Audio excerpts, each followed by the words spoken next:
بنات، النهارده هنتكلم على حاجات اصرفي عليها كل فلوسك وما تحسيش ابدا لثانيه ان انتي شخص مبذر او بيحط فلوسه في حاجات مالهاش قيمه، لانه بنسبه 90% الحاجات اللي احنا هنتكلم عليها النهارده حاجات مش استهلاكيه. حتى الحاجات الاستهلاكيه منها برضو هتفيدك جدا جدا جدا. وخلينا بس نبدا مع بعض كده وانتوا هتفهموا قصدي ايه، لانه بجد كل حاجه من اللي انا هتكلم عليها النهارده هي استثمار حقيقي في كل حاجه في حياتك، وهتزود فرصك جدا جدا في الحياه. اول حاجه انا كلمتكم عنها قبل كده هي التعليم. جماعه ما تبطلوش تعليم مهما كان سنك. سبحان الله، يعني كلمتكم عنها قبل كده وقلت لك مهما كان سنك. ودلوقتي ما شاء الله في سيده فاضله، انا مش فاكره اسمها ايه بصراحه، بس اعتقد كان اسمها امال، اخذت الدكتوراه وهي عندها 83 سنه. اي حد كان ممكن يقول لا وخلاص هتعلم ليه اصلا، ولكن هي عملت الدكتوراه اللي هي حاجه اصلا انا نفسي بشوف ان هي حاجه مش لازم كل الناس تاخدها، رغم ان انا حاليا بسجل ماجستير، ولكن انا بقول ان الدكتوراه مش لازم. بس بصراحه هي ادتني دفعه ان انا لا اكمل كمان الدكتوراه. اي حاجه تعلميها، مش لازم تروحي تعملي ماجستير ودكتوراه، مش بقولك كده، ولكن اتعلمي اي حاجه. انا الفتره دي باخد كورس، هو كورس لغه بس ليه علاقه بالتقديم للماجستير، مش كورس لغه وخلاص. يعني دي حاجه همتحن فيها وكده، يعني علشان دي من شروط الماجستير. ولكن اكتشفت انه اساسا في الجامعه عندنا عادي ممكن تاخدي كورس في الجامعه عادي. اعتقد هيبقى سعره ارخص شويه من بره. لو انتوا حابين اسال، لو ناس من بره الكليه حابين يقدموا فيه او كده، انا بصراحه ما سالتش، بس لو انتوا حابين اسال ممكن اسال لكم على حاجه زي كده. انا اصلا شويه كده وهنزل خلاص للكورس يعني، فقلت اما اسجل معاكم الفيديو ده. فكره ان انا قاعده كطالبه بتلقى علم، والله يا جماعه بتفرق في النفسيه جدا جدا. وكمان انا قلت لكم قبل كده برضو على دكتور احمد، لو تفتكروا كنت نزلت ريل دكتور احمد فهمي، هو برضو بيسمح لك انك تدخلي الكورس بتاع السي بي تي. السي بي تي ده هو العلاج السلوكي المعرفي. ده هيعرفك كتير جدا جدا عن نفسك وعن ناس كتير حواليكي كمان، ومش لازم تكوني متخصصه علشان تاخديه. يعني مش لازم تكوني خريجه اداب علم نفس علشان تاخديه، اي حد ممكن يقدم في الكورس ده. انا اساسا اللي عرفني على الكورس ده واحده صاحبتي باباها بايبولر، فهي كانت بتحاول تتعلم في مجال الصحه النفسيه عشان تعرف تتعامل مع باباها. فانتوا متخيلين هي اصلا جابتها منين؟ فبرضه لو انتوا محتاجين تتعلموا حاجه عن الصحه النفسيه فده برضه متاح بالنسبه لكم. جماعه المهم تعلموا اي حاجه، ما تفضلوش قاعدين حياتكم كلها طالما اتخرجتوا يبقى خلاص احنا مش محتاجين نتعلم. لا، التعليم ما بيوقفش، وبجد بيفتح المدارك بتاعتك جدا، بيخليكي بعيد خالص عن كل بقى القيل والقال والغيبه والنميمه، وكمان بيخلي عندك مصطلحات لغويه وقاموس لغوي احسن بكتير من قبل كده. خصوصا لو انت مش بتحبي تقري، فانت كده كده مع الدراسه غصب عنك هتقري، فهيبدا يبقى عندك قاموس لغوي محترم تستخدميه حتى في حياتك الطبيعيه، فهيفرق معاكي جدا وهيزودك قيمه. وتاني حاجه استثمري فيها فلوسك، وما تزعليش ابدا لو سعره زاد، هو الذهب اقصد، وسعره قل. يعني لو اشتريتي ذهب النهارده وسعره قل بكره ما تزعليش، لان كده كده الذهب هو استثمار طويل الامد. يعني انا كنت زمان جدا، انا الحمد لله الحمد لله بحمد ربنا على النعمه دي، يعني ربنا يا رب يزيد، ان انا طول عمري عندي ذهب وطول عمري بحب اشتري ذهب. مش من الناس اللي بتقعد تقول لا انا ما بحبش الذهب وكده. كنت زمان جدا اشتريت غوايش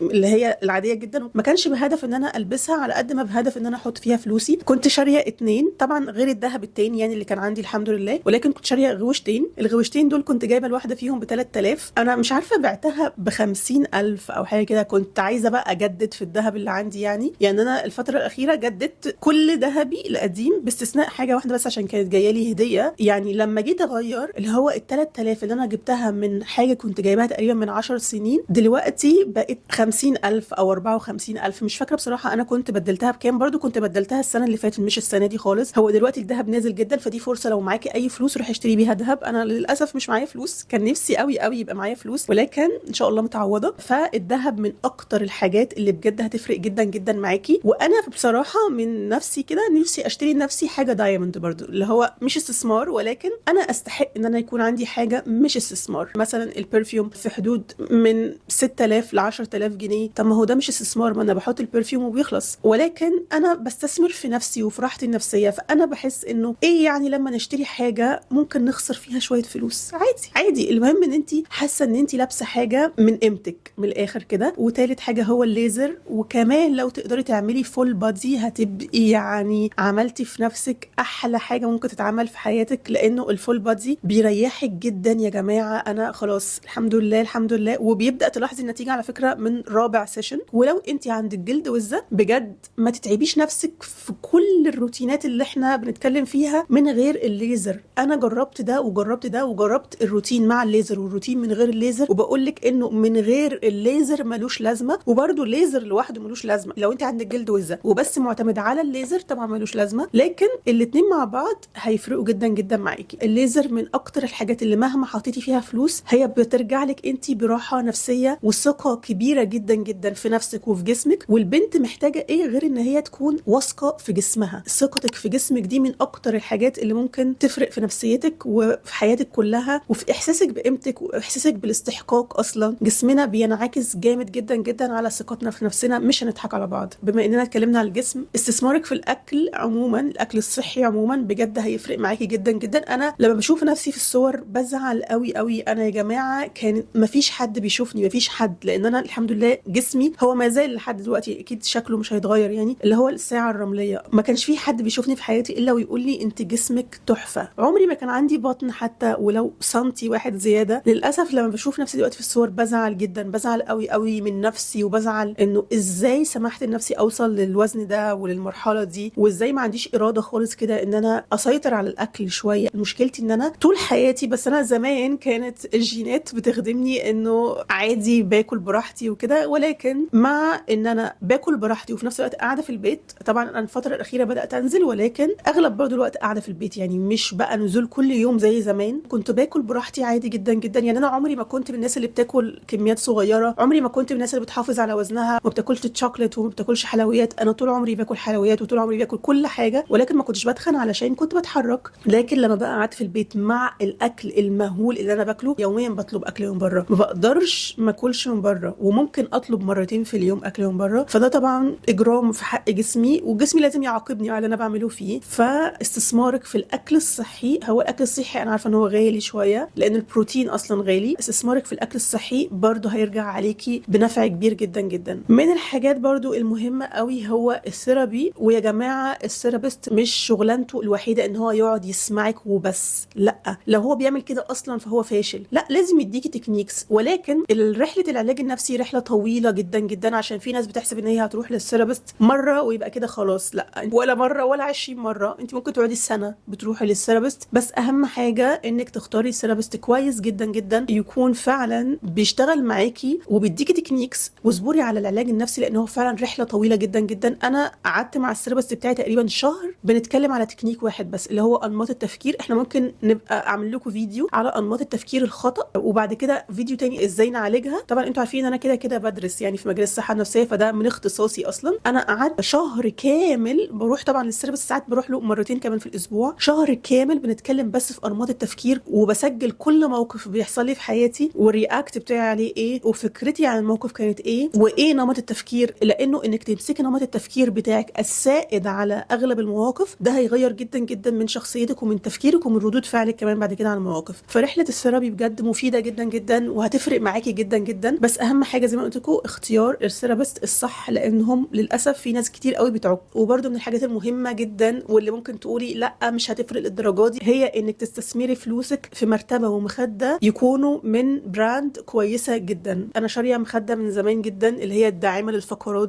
دي فرقت معايا جدا جدا. المرتبه بقى بتاعتي اشتريتها مش احسن حاجه، اشتريت مرتبه عاديه وبعد كده باظت ووجعت لي ظهري بجد. قمت في يوم حاسه ان انا بموت ومش قادره اتحرك من مكاني بسبب وجع الظهر. فاستثمارك في المخده والمرتبه بتوعك بيفرقوا جدا، لانه النوم هو الاساس في كل حاجه هتحصل في حياتك. نوم كويس حياه كويسه. الناس اللي بتقعد تقول لك ما فيش وقت للنوم دي ناس بتضحك عليكي. انت لو ما نمتيش كويس جدا جدا من 6 ل 8 ساعات طبعا، ولا اقل من كده برضو ولا اكتر من كده، ما فيش حاجه اصلا في حياتك هتبقى كويسه. لا جسمك هيبقى كويس، ولا عضلاتك كويسه، ولا تمرينك كويس، ولا تركيزك كويس، ولا صحتك النفسيه كويسه، ولا اي حاجه هتكون كويسه. فالنوم مهم جدا، والحاجات اللي بتساعدك على النوم اللي هو مرتبه ومخده كويسين برضه هيفرقوا معاكي جدا. الحاجه دي من الحاجات الاستهلاكيه شويه اللي انا هقولها، يعني دي تقريبا اول حاجه استهلاكيه هنتكلم عنها، هو الماك بوك. ولكن بشرط انك تكوني اصلا بتستعملي لابتوب. يعني ما تروحيش تشتري ماك بوك وانت اصلا مش بتستعملي لابتوب، هتجيبيه ليه؟ لكن لو انت من الناس اللي معاكي ايفون وبتستعملي لابتوب كتير، بس طبعا يكون اللابتوب بتاعك خلاص باظ. يعني انا اللابتوب بتاعي كان باظ خلاص، حطي فلوسك اكتر شويه في ماك بوك، لانه بجد الماك بوك انا دلوقتي بقى لي سنه وشويه مع الماك بوك، وفرق معايا جدا جدا ان هو يسهل عليا حياتي. لانه لو انت معاكي ايفون ومعاكي ماك بوك فالاثنين اصلا كانهم حاجه واحده. انت ممكن تشغلي الايفون نفسه من على الماك بوك وتاخدي مكالمات كل حاجه، يعني هم كانهم جهاز واحد. فبجد بيفرق معاكي جدا. اي فايل جايلك من اي مكان هتنقليه على الماك بوك بكل سهوله. فهو بجد لو انت بتستعملي لابتوب وايفون وعايزه عايزه تجددي اللابتوب بتاعك اشتري ماك بوك، لانه فعلا فعلا بيفرق جدا جدا وبيسهل حياتك. يعني انا كل ما استعمله وكل ما يسهل عليا حياتي بقول الحمد لله على النعمه دي. وبرده من الحاجات اللي هتفرق في صحتك جدا جدا هو انك تشتري سنيكرز يكون من براند كويسه. هاتي 2 مثلا لو تقدري، واحد يكون شكله كاجوال اللي هو عادي تقدري تلبسيه وتخرجي، واحد تاني يكون راننج تقدري تمشي بيه تتمشي بيه، لو انت عايزه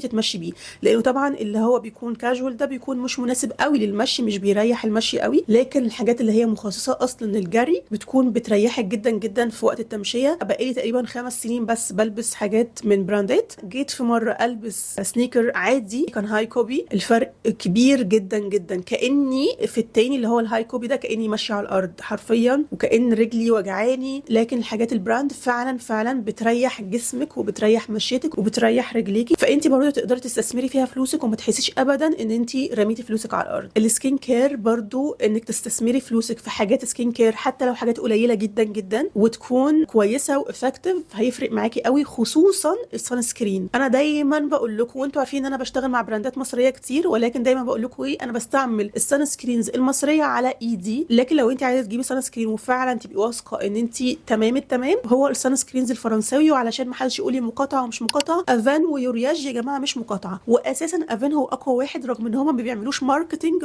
قوي زي الحاجات بتاعت لوريال باريس اللي هي فيشي ولاروش. لكن افان تحفه قوي جدا جدا. استثمري فلوسك وهاتي سان سكرين قوي. ولكن لو مش هتقدري طبعا هاتي سان سكرين مصري، لانه بجد يا جماعه والله والله بيفرق جدا في الكواليتي بتاعت بشرتك. وبرده من الحاجات اللي انا عايزه ابدا ان انا اخد بالي منها الفتره الجايه ان انا احط فلوسي في ميك اب يكون غالي، خصوصا الحاجات اللي هي بتلمس البشره زي الفاونديشن او كده. نفسي اجيب اي فاونديشن يكون هاي اند علشان بجد اكيد هيفرق جدا جدا. برضو انا دي الحاجه الوحيده اللي انا لسه ما صرفتش عليها فلوس، يعني الحاجات التانية صرفت عليها فلوسي خلاص. برضو من الحاجات اللي انا نفسي اعملها ان انا اشتري شقه. لو انت تقدري تشتري بنفسك شقه ما تقوليش لا انا بنت، لان انا زمان كان معايا فلوس الشقه كنت هجيب شقه في مكان بعيد شويه يعني، ولكن هي في الاخر شقه كله قاعد يقول لي لا وبتاع. وقتها حتى جبت ذهب، يعني انا برضو الحمد لله ما ضيعتش فلوسي ما رميتهاش، ولكن وقتها جبت ذهب، والذهب ده برضو نفعني بعدين. ولكن بجد يا بنات ما تعتمديش انه انت حتى متجوزه وعندك شقتك، لا، لو انت بتشتغلي حاولي توفري فلوس علشان تشتري شقه. شايفه ان العربيه مهمه جدا جدا، ولكن الشقه اهم منها، يعني رتبيهم، هاتي الشقه الاول قبل ما تجيبي العربيه. بس دي شويه حاجات كده كان نفسي اقول لكم عليهم. وبجد كل نصيحه قلتها لكم في الفيديو هي اما حاجات انا جربتها بنفسي فعلا، او حاجه زي الشقه كده لسه نفسي ان انا اعملها وفعلا هتفرق معاكي جدا جدا. ودي حاجات ما تزعليش خالص خالص خالص انك تحطي فيها فلوسك، لان هي في الاخر راجعالك انت بقيمه كبيره قوي ليكي ولحياتك والكواليتي بتاعت حياتك انت. بس كده، مع السلامه.